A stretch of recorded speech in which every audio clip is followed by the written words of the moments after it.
So it's a really interesting topic for one particular reason I'll get to in a second. And ultimately what we wanted to talk about was, I suppose, the rise of the global startups. We've got a global, arguably the most globalized economy in history, the rise of these new businesses with new business models, and does it present a more significant threat to Australian business than ever?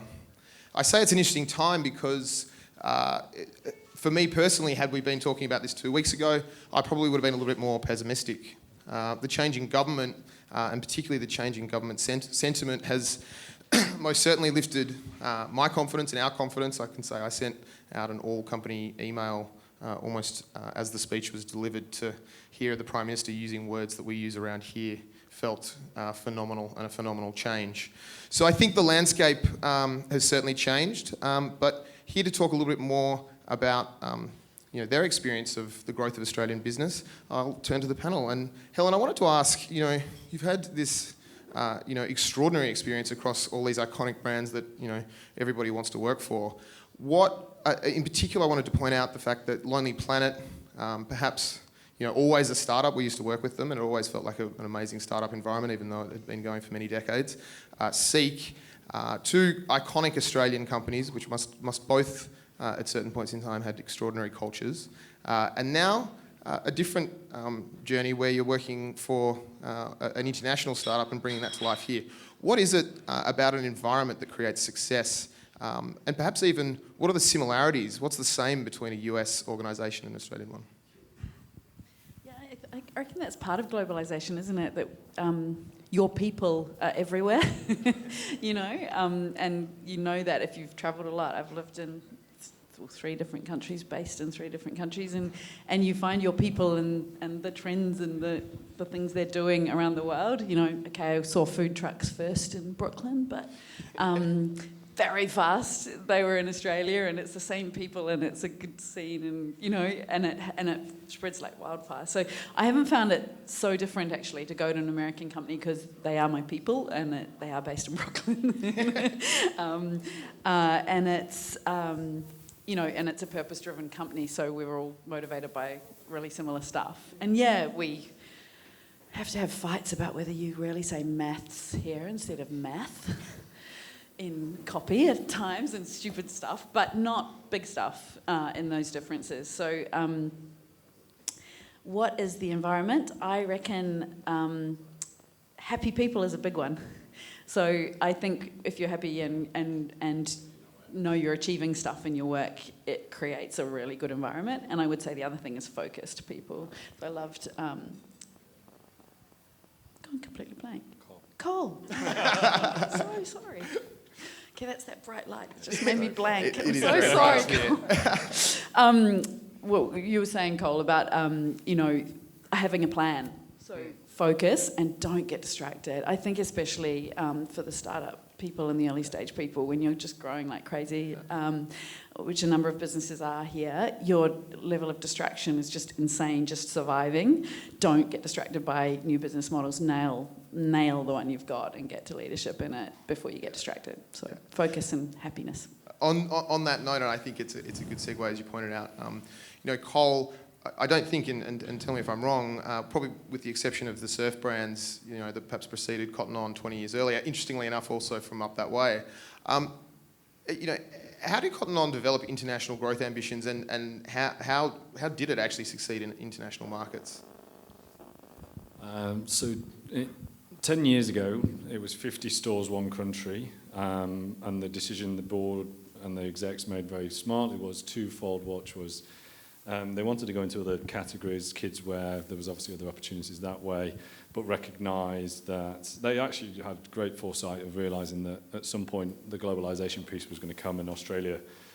They didn't know, at that point they thought the competition would have got more ranked up than it has, and it's only just started to really kick off in fashion retail in Australia now, but they realised the way was to go and expand. New Zealand obviously is a natural country to straight go to, because if you go there, they say that this is the Western Ireland, and then we say it's the other state, etc. But there's a culture piece, and that was pretty easy. And then they went to Asia and realised how difficult it could be.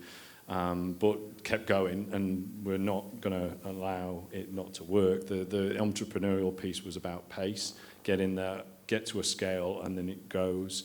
And then suddenly you find in 10 years you're in 16 countries, and you've got 1,400 stores across 7 brands. But what they've learned at different strategic times in that 10-year journey particularly was how they started to have to change the model. Everything was done out of Geelong to start with. Everything, all the heavy lifting was done out of HQ. Then they tried a regional hub piece in some of the key markets, but actually what they thought was the right model was to give people the opportunity from Geelong, which was the right thing to do, and growth and go overseas and learn a new market. But actually what that didn't allow was the connection into culture and the local piece. So then the next part of the journey was then also realising that you can't do everything run through Australians. You actually need Americans, you need people from South Africa who understand the culture of the market, and that's the second part of the journey. And now we're in and they recognise, slow growth for Cotton On is suddenly when you get close to being single-figure digit growth. We've really been growing for over 20+% for 10 years in a row. The key is recognising each stage when they need to change the model. That's actually a really good segue to one of the questions here from the audience. And excuse me, I didn't bring my glasses out. So it's Kieran RS. And the question is, and I'll just tweak it a little bit here in the context of what we're talking about. The question really is it, it seems easier to be customer-centric, and I suppose by which the reference is to business models that we think about designing today that seem to be a little bit different to ones that were designed previously. The question is it easier to start fresh? And if not, how does an organisation adapt and change in this environment? And I think Cotton On's an interesting one because you just were there. It's a mix. You've got, so the value, one of the values that's been retained within business is entrepreneurial spirit, and allowing that to allow you to do the pace and change and recognise you can't keep doing the same thing the same way. So they've, every time it looks like you might be in a moment of plateau is the moment you realise you need to go harder and change the model and then go for a big spurt of growth. So the moment we're trying to realise that piece is now it's about decentralisation. So we really are on a fast track as we want to add in more countries. Geelong will do almost like the training wheels to help get this country to a scale. But at the same time, we're now giving the USA, South Africa, Asia. We're actually building teams on the ground across all functions so that we actually allow and empower and move a lot of what was being heavy lifted out of Geelong into those markets. It's really important that as you grow to recognise you've got to go and really empower people in those markets and give them the autonomy to run their business over there. The challenge is retaining your brand integrity in that space, and it's always an ebb and flow, but it's a fine balance of how you do that. I think just following up on another question here, this time from Adam, there's and I'll direct this at you, Matt. The question is really, what's the difference between an entrepreneur and a business owner in today's environment? And I think it's actually a question I find quite interesting because when I started out in business, you just started a business. Now you just do a startup, and I wonder whether every business is just a startup. Everybody's an entrepreneur. I actually recall the days when the term entrepreneur was a bit of a dirty word. And I think this field is blurring. I think in the context of Uber, how does it maintain its entrepreneurial spirit? And is there really a difference between these terms these days? Yeah, it's interesting. I guess... So an entrepreneur is driven by, I guess, wanting to. Firstly, what I'd say is the interesting thing about this discussion is we're talking about international expansion in the terms of world of startups. The themes that we're talking about are the same for globalisation, international expansion anyway, right? So all the benefits of international expansion and globalisation, we've kind of felt that 20, 30 years ago when the Australian economy was opened up, right? So same benefits apply now with Google, Facebook, any Etsy, Uber, whatever coming in.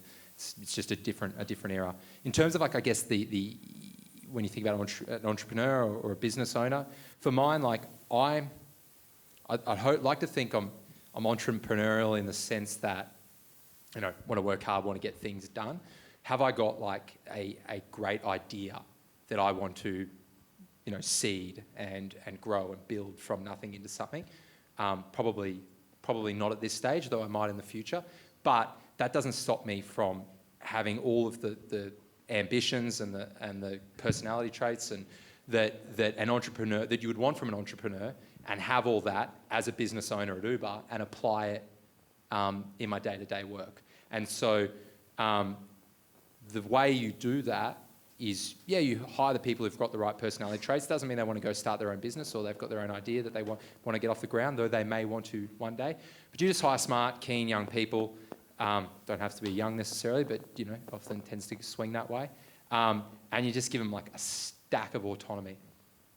And that's what creates a business owner. So in that environment, and sticking with the theme here, over the last few years and before Uber got here, I heard of dozens and dozens of Uber-style business concepts, and obviously there's some successes there.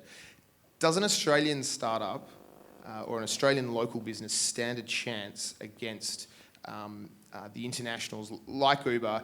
And I mean that specifically not for culture, but for the reality that Uber has, we all, it's well known about the raise. There is technology infrastructure there that you just can't keep up with.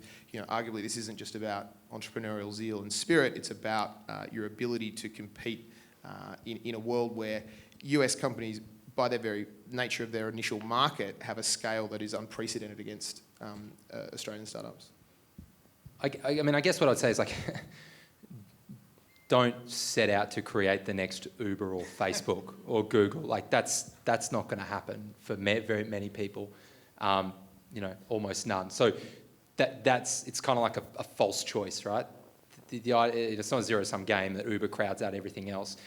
Companies like what I think Uber can become, Uber now, we obviously move people around, give them rides, but we are building, a platform that could be a logistics platform. And the companies which succeed, the Ubers, the Googles, the Facebooks, they are a platform that allow other people to build their success on top of. So without Google, without Facebook, the opportunity for a startup in Australia to get to market and to actually get in front of customers through traditional media. We had this conversation earlier, the cost of it. It's impossible. So you through paid marketing that these platforms provide, you can actually get your business there. Uber, we have an API that's opened up to developers. So a startup in Australia, and I've spoken to people in the past who said, well, I'm doing an app that's going to talk about the best pubs in Melbourne or the best nightlife. Where do I go? So what they can do is embed the Uber through the API, embed the Uber app in their experience, and someone can go, I want to go to this gig at the corner hotel, press a button, and it will request me an Uber, and they can do it, sort of native to their app. That to me is like empowering for an Australian startup. In terms of competing with Uber, it's true that it's very hard to compete with the scale. The systems in the back end and the engineering, you just need scale to do that. And there's probably an argument that if you start in the US, you can build that scale quicker. That being said, there's nothing to stop a startup from Australia with international ambitions, building a business here, then looking for bigger markets and getting scale to grow their business there. So, you could come from the US and go global, but there's nothing to stop you going from Australia and doing the same thing in reverse. Very true, very true. Helen, you obviously spent some time at Seek, and I just on that note, we could probably say that, with the exception of Seek and REA and a whole bunch of organisations that started around that time who successfully took on and really have owned the Australian marketplace, we're not really seeing a new wave coming up. What's your view on that? Has the game changed? Yeah, I'm not sure I agree. I worked at Envato too, which is a global headquarters and leading the world in WordPress marketplace, digital products, leading some massive players, including WordPress themselves. And that's just come up in 7 years. I think it's 8 years old. 99 Designs, I think, does a fantastic model, and its brand hasn't grown as much as I would have thought, but it's a fantastic company. LifeX. I think there's still seeds of ones that have got massive global potential, even in non-tech. who gives a crap? I still hope they go global. It's awesome. So yeah, I think it is still possible. I mean, I think back to that point I made earlier about know what differentiates you. I think trying to do a Facebook, like it's going to be hard to find the point of differentiation. And I guess that's also know what you have to win at to be successful in your startup. So if economies of scale is one, and frankly most marketplaces need them to have the level of innovation and tech and the best engineers in the world and all of those good things. Not that you can't have them here, but they are hard to get here, and it's hard to scale engineering here. So depending on whether you need economies of scale on some various disciplines and marketing engines and so on, will be whether you can compete. I totally think Australian companies can. Yeah, there's no question. This is another question from the audience here, and Coles, sorry that I'm going to start with you on this because really, this is deep.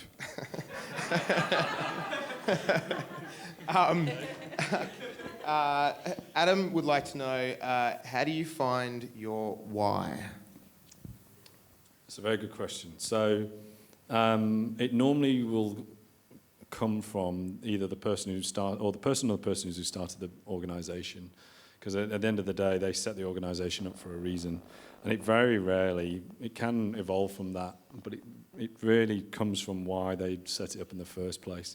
And it can evolve.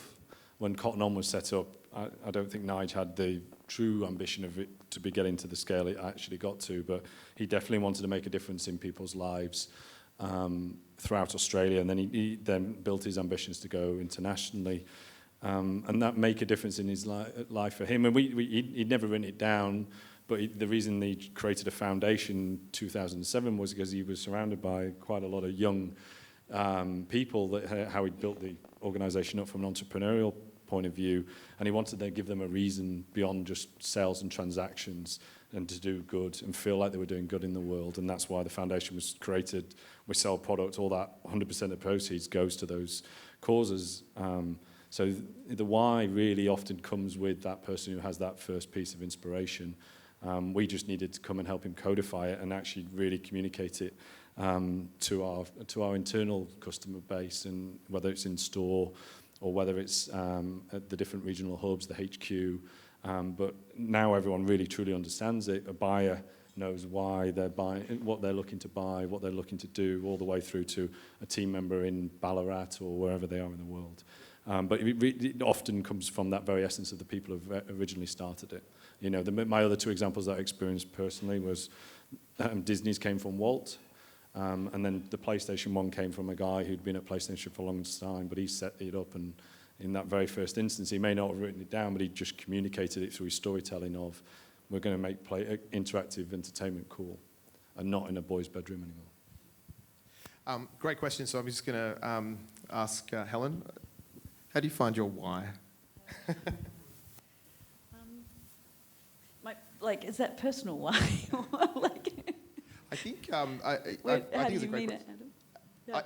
I would interpret the question really as, and I'm, in some ways I was thinking about Uber, because you mentioned before, you know, this vision, which I assume really is about connecting with the why. You know, you're buying into the organisation, and in some ways every day I think with Uber, and we'll come back in a second on that, the reality day to day versus the vision are arguably miles and miles apart at the moment, and to buy into that why, I think from time to time can be hard. So I think it's really you know, beyond the fundamentals of being successful and really contributing. You know, what's the connection there for your why? I actually think it is in the DNA from the start. In a company, you want me to answer the personal why though, don't you? In the company, politicians answer. Just to be clear, it was actually Adam that wants you to answer this. Adam, I'm talking to you later. I'll talk to you later, one-to-one. Look, you know, you do have to know your personal why, but I think connecting with your company's why is much more. I'm completely motivated by that. You know, our founder at Etsy, he's no longer in the business, but the DNA is deeply in the leadership, and and employees, and that was he didn't like e-commerce platforms because he couldn't connect with his people, his customers. They didn't allow him to email prior to a purchase, and they were so focused on the funnel and not collaborating with other creatives on the platform and not connecting with his customers and doing bespoke orders and talking about the process and telling his process in beautiful photos and a beautiful setting. And so that's totally what we've always been about and stay true to. So the creative community and what they need. So that I find really motivating, and I'll give you one. I reckon I hit about my mid-30s, which was a little while ago.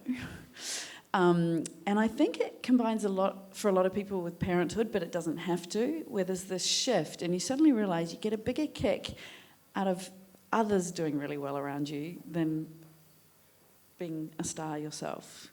So that, since then, has really kind of probably defined what I'm motivated by in my sort of personally in my work. Is to sort of draw the genius that is in everyone kind of out if I can. Did you find that tipping point was inadvertently helped your leadership skills? Ask Sarah. I don't. Hopefully. Or perhaps you focus on others. You know. I think there's just this point, and your 20s, you should be thrusting. You know, that's great. But there's this point where. And learning, and I still hope I'm learning and pushing myself out of comfort zones all the time. But it's just a different motivation to kind of see others really lifting. That is literally my best buzz, not sitting on the stage, you know, being under the bright lights. It's actually sort of seeing, you know, Sarah on the stage next time. In the similar vein, I wanted to ask, you know, Matt, with Uber, in some ways previously we've probably there are significant cultural differences between the US and Australia. And I wanted to know, you know, that sort of rah-rah wholesale buy-in mentality that we see in the US that doesn't necessarily translate so well here to Australia. Does Uber Australianise, or does it draw upon that, and does it work here? There's definitely, like, you know, some cultural stuff that sits there and, you know, makes you laugh and all the above. I think I talked about autonomy earlier, and, like, in terms of the why or the way, we're the same in Australia as I think anyone around the world. What gets everyone really excited, I think, and gets people turning up to work and engaged is just that, like, super tight causal relationship between what we do on a day-to-day basis and the outcome. And the way the model is set up, city-based model, and you know, small team Melbourne, we own our city, we grow our city. We can just see that we made this decision or built this thing or came up with this process this week, and we just saw the numbers go up next week. And, like, when you get that just, like, ongoing, immediate, you know, sense of achievement, gratification, whatever you want to call it, like, it's pretty easy to stay motivated. Yeah. So with Cole, you know, we've talked a little bit about these sort of international mega machines coming here with I suppose, you know, their own cultures. The reality is you don't necessarily think of a global Australian success story as being based in Geelong. How's Cotton On developed a unique culture, and how does it maintain it, and particularly being in a regional centre? And what's it like? We've definitely borrowed a few cues from some of the major players out there. If you ever get a chance to come and visit us down in Geelong, you'll see that the office is a little bit different. There's definitely a bit of borrowing from Google. I'm not a big fan of Office, if I'm honest, and it's been a while since I've had one, but it's just the way the companies work. But it's a container crate, and it's actually got doors at both ends of it, so I can have people walking behind my desk. It's a bit weird, but then we've got container crates on container crates, and just very cool space. So they were very conscious about the space we've built, and then the culture for me, and then this is why the development of the why was so important, and I go back to it because everything we do, whenever any brief's written, any sort of thought that we do goes back to that now, because it gives us, that's the thing we all huddle around and go after. because that's the thing that drives us and gives us the energy that we are making a difference in, whether it's our and we don't even call our customers anymore, we call them communities. I think you used the word earlier as well. It's really powerful in that we move beyond thinking about them as a transaction and start to think about them with the relationships, and actually build different communities and have different relationships with those communities. So we're very focused on that, and therefore if we've got that cause, and it links into the foundation work we do, all our retail teams around the world, we've got 19,000 of these guys that we want to look after, nurture and grow. That gives us our energy of both regionally and here. I'm not going to say, actually, there's a lot of challenges. It's very interesting for me, having worked for an American company, so I know that at Disney and the culture that is, then being in the global direction and having a regional American hub, the Americans do struggle and have a challenge with that. Their culture, their university, their education centers them in the center of the world, and therefore suddenly when they're not making the decisions and driving the whole ship, they can have a challenge with that, and it's important to give the autonomy over, but the way you manage a brand integrity is actually still, some of the key calls have to be made globally, because when you visit our store, the experience, or visit our site, has to be the same standard, the same experience, wherever you are in the world. So it's a journey. We're on the road, but we've got a long way to go. One final question for everyone, and just briefly your thoughts on this. You've all had, all at different points in your career, you all had stellar careers, and there's some phenomenal, brands. Obviously, different organisations are different to work with. Given that no doubt you've had the pick of the choices, particularly at this point in time, how have you sought out beyond the obvious what kind of organisation you want to work for when you've been at that career intersection? Well, I thought about this. I sort of had, I think 4 things that I was looking for next career. I worked in professional services, and I was thinking, what do I want to do next? And I think the first thing was I really wanted to work for a brand, had strong brand presence, something I could be excited about, had customers. Secondly, I wanted that responsibility, autonomy, that ability to grow and stretch really quickly. The third thing I wanted was like fun and excitement, just stuff happening, cool stuff happening around me, something I get engaged with. And then finally, I didn't want to wear a suit. So like when I thought about all that, and Uber ticked all those boxes pretty comfortably. So that's kind of how I ended up where I was. And I think for me, if I think about Uber specifically, love the product, but for me it's less about the product, cool as it might be. It's more about what Uber can do, and the future for this business. So that was pretty easy for me to get on board with. Easy. Helen? My recent moves 18 months ago, so I remember it well. Much as I am really motivated by the business model, I wasn't completely sure until they flew me to New York, which was good. But not just because of that being a lovely trip, but when I met the leadership and had dinner with my boss and had a really great night and really genuinely liked her and thought she was real in her purpose, and just loved sparring with her, and met the CEO and CFO, 2 key roles, and 2 just incredible people that I just immediately loved and wanted to learn from. So made me believe the mission and purpose, and that we could hold to it, because that's always, I think, the shadow of the leader is cast long in terms of holding to your purpose and staying true to it. So it made me believe in it, but it also just really inspired me to learn. So yeah. Brilliant. And Cole? I think you touched on it earlier, that it changes as you grow through your career. So in the early part of your career, when I went to PlayStation, I just wanted to go there because it was cool. It was like, wow, it's the place to work. We were just doing stuff that was out there that had never been done before. And then you sort of mature, and I agree that there's a tipping point where you suddenly want to actually get much more out of growing people and growing the team. And you also live for bad experiences. So I've worked somewhere where the culture was so shocking, and what made it most alarming though was that the appetite at the board was not to change the culture. It wasn't invested in what needed to do to change it. So that taught me the biggest lesson in my life, which is culture, and people, and the relationship you have. You know, when I met Felicity, my boss now, we had a coffee and we just hit it off, and it makes a big difference. It's all about culture and people for me, and everything else comes. But if you get that right, the systems, the growth, everything, but if the people are fundamental, you said this, it's amazing.